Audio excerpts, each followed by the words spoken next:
శ్రీమాత్రే నమః. అందరికీ నమస్కారం. కార్తీక పురాణం 26వ అధ్యాయం గురించి ఇప్పుడు మనం మాట్లాడుకుందాం. ఓం నమః శివాయ. దూర్వాస మహాముని వైకుంఠాన్ని చేరుకొని శ్రీ మహావిష్ణువు పాదాల దగ్గర కూర్చుని ఇలా ధ్యానిస్తున్నారు. ఓ జగన్నాథ, బ్రాహ్మణ ప్రియ, మధుసూదన, నీ సుదర్శన చక్రము సంబంధించిన మంటలు నాపై పడకుండా రక్షించు.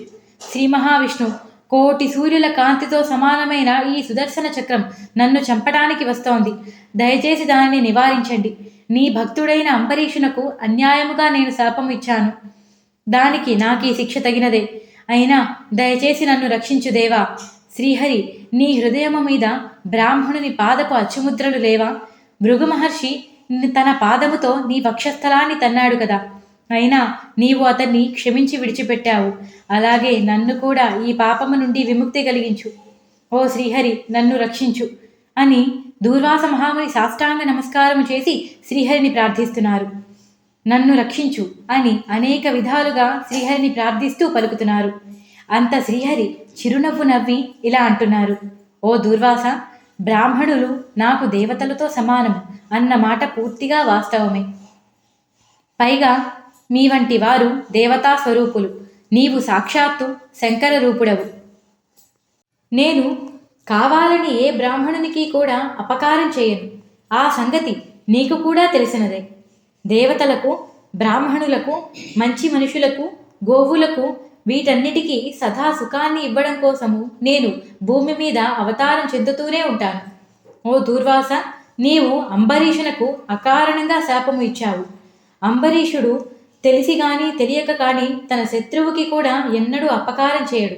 పంచభూతాలలోనూ సమస్త సృష్టిలోనూ నన్నే చూసి ఆరాధించేవాడు. అలాంటి వాడిని నీవు అనవసరంగా బాధలు పెట్టావు. ఇది మంచి విషయమా? నీవు భోజనానికి వస్తాను అని చెప్పి సరైన సమయానికి రాలేదు. నీకోసం అతడు ఎంతగానో ఎదురుచూశాడు. నీవు అనుష్ఠానం చేసుకోవాలి అనుకుంటే నీవు అతడికి వస్తాను అనే మాట ఇవ్వకూడదు. కానీ అతడు కేవలం జలము తీసుకొని మాత్రమే ద్వాదశి పారాయణని పూర్తి చేశాడు. ఇందులో దోషము ఏమున్నది?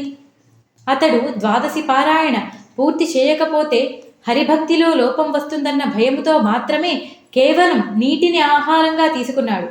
అంతేకాని నువ్వు రాకముందు అతడు భోజనం చేయలేదు. మరి ఇందులో దోషము ఎక్కడ ఉన్నది? అప్పటికి నిన్ను అనేక విధాలుగా శాపము ఇవ్వద్దని ప్రార్థించాడు. అయినా నీవు కోపము తగ్గించుకోక అతన్ని కాలితో తన్ని బ్రాహ్మణ ప్రియుడైన అతనికే నీవు శాపము ఇచ్చి భయం పరిచావు. అతడు తన హృదయంలో నిండి ఉన్న నన్నే తలుచుకున్నాడు. ఆ సమయంలో అతడు పూర్తిగా తన శరీరం మీద ధ్యాస వదిలేసి తన మనస్సులో పూర్తిగా నన్నే నింపుకున్నాడు. కాబట్టి నీవు ఇచ్చిన ఆ శాపం అతనికన్నా ముందు నేనే విన్నాను. బ్రాహ్మణుడి శాపం వృధాగా పోకూడదన్న ఆలోచనతో ఆ శాపాన్ని నేనే స్వీకరించాను. ద్వాదశి రోజు పారాయణ పూర్తి చేయకపోతే హరిభక్తిలో లోపం వస్తుందన్న భయముతో మాత్రమే తను నీటిని సేవించాడు. అది బ్రాహ్మణ తిరస్కారం అవుతుందా? శ్రీహరి, నీవే నన్ను కాపాడు అని అన్ని విధాల నన్నే శరణు కోరాడు. తన శరీరము తనదన్న విషయము మరచి నన్నే పూర్తిగా ధ్యానించడం మొదలుపెట్టాడు. తన ప్రతి అవయవంలో నన్నే నింపుకొని శ్రీమన్నారాయణ అని ధ్యానం చేయటం మొదలుపెట్టాడు. మీనము, కూర్మము మొదలైన 10 జన్మల శాపం నీవు ఇచ్చావు. అప్పుడు తను నన్ను తన మనస్సులో నింపుకొని ధ్యానిస్తున్నాడు. అతని చెవి దగ్గర నేనే ఉన్నాను. నీవు పెట్టిన శాపములన్నీ నేను విని ఉన్నాను. కాబట్టి తనకన్నా ముందు వాటిని నేను తీసేసుకున్నాను. బ్రాహ్మణుని మాటలు ఎప్పుడూ అసత్యం చేయను. కాబట్టి నా భక్తునికి ఏ పాపం అంటనివ్వను. కాబట్టి ఈ రెండూ చేయటానికై ఆ శాపములన్నీ నేను స్వీకరించాను. నా భక్తుడు ధర్మాత్ముడు. ఈ ప్రపంచమునందు అందరికంటే బుద్ధి కలిగినవాడు. ఈ విషయము నీకు తెలిసి కూడా నీవు అధర్మంగా అతనికి శాపం ఇచ్చావు. ఈ ప్రపంచంలో పురుషులకి కొన్ని ధర్మాలు ఉన్నాయి, స్త్రీలకి కొన్ని ధర్మాలు ఉన్నాయి. ప్రతి మనిషికి వారి వారి జాతిని బట్టి చేయవలసిన ధర్మాలు వివరించి ఉంటాయి. ఎవరి అయినా చేయవలసిన ధర్మాలు ఏకాదశి నాడు భోజనం చేయకూడదు. ద్వాదశి నాడు ఖచ్చితంగా భోజనం చేయాలి. ఏకాదశి రోజు భోజనం చేస్తే వారికి దోషాలు అంటుకుంటాయి. అలాగే ద్వాదశి రోజు భోజనాన్ని చేయకపోతే వారికి దోషాలు సంభవిస్తాయి. కాబట్టి నా భక్తి లోపిస్తుందన్న భయంతో మాత్రమే తను ఆ పని చేశాడు. ఇలా ఉండగా నీవు ఇంతలో అతనిపై కోపగించుకోవలసిన పని లేకపోయినా కోపగించుకొని అన్యాయంగా శపించావు. నీ వలన అతడు చాలా బాధపడి నన్ను శరణు కోరాడు. నీవు మళ్ళీ నోరు తెరిచి ఇంకొక శాపాన్ని ఇవ్వబోయావు. నీవు ఆ శాపాన్ని ఇవ్వకుండా నా సుదర్శన చక్రాన్ని అడ్డువేశాను. నీవు భయపడవద్దు. అంబరీషుని విషయమై నీకిచ్చిన శాపము నాకు వరమవుతుంది. నేను ఈ ప్రపంచంలో ఎన్నో అవతారాలు ఎత్తి సృష్టి ధర్మాలు పాటించాలి. కాబట్టి ఆ శాపాన్ని నేను స్వీకరించాను. నీవు మరి ఒక శాపము ఇస్తే అది స్వీకరించడానికి ఎవరూ లేరు. కాబట్టి నా చక్రాన్ని నీకు అడ్డుగా పంపాను. ఈ కలియుగము అంతరించేలోపు నేను ఎన్నో అవతారాలు ఎత్తి ఎన్నో దుష్ట శిక్షణలు శిష్ట రక్షణలు చేయవలసి ఉంది.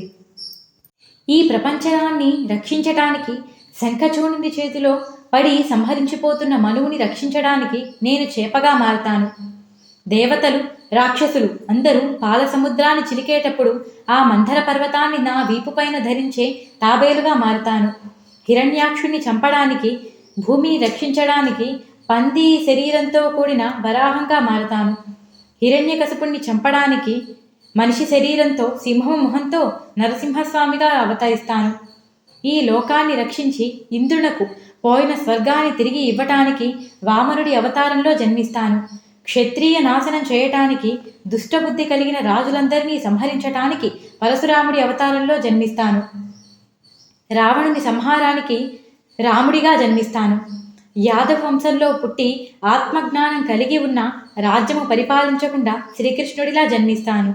ఆ తర్వాత ఆఖరిదైన కలియుగాంతంలో వికృత రూపులందరినీ చండాలుని నాశనం చేయటానికి కలియుగాంత సమయానికి కల్కీలా అవతరిస్తాను. ఇలా 10 జన్మలు అవతరిస్తాను. నా ఈ 10 అవతారాల గురించి భక్తిగా విన్నవారి పాపములన్నీ తొలగిపోతాయి అని శ్రీమన్నారాయణుడు దూర్వాసమునితో చెప్పారు.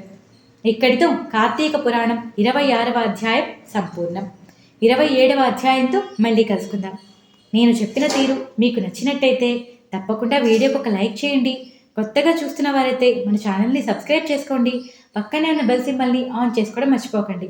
అలా అయితే నెక్స్ట్ పార్ట్ వెంటనే మీకు నోటిఫికేషన్ వస్తుంది.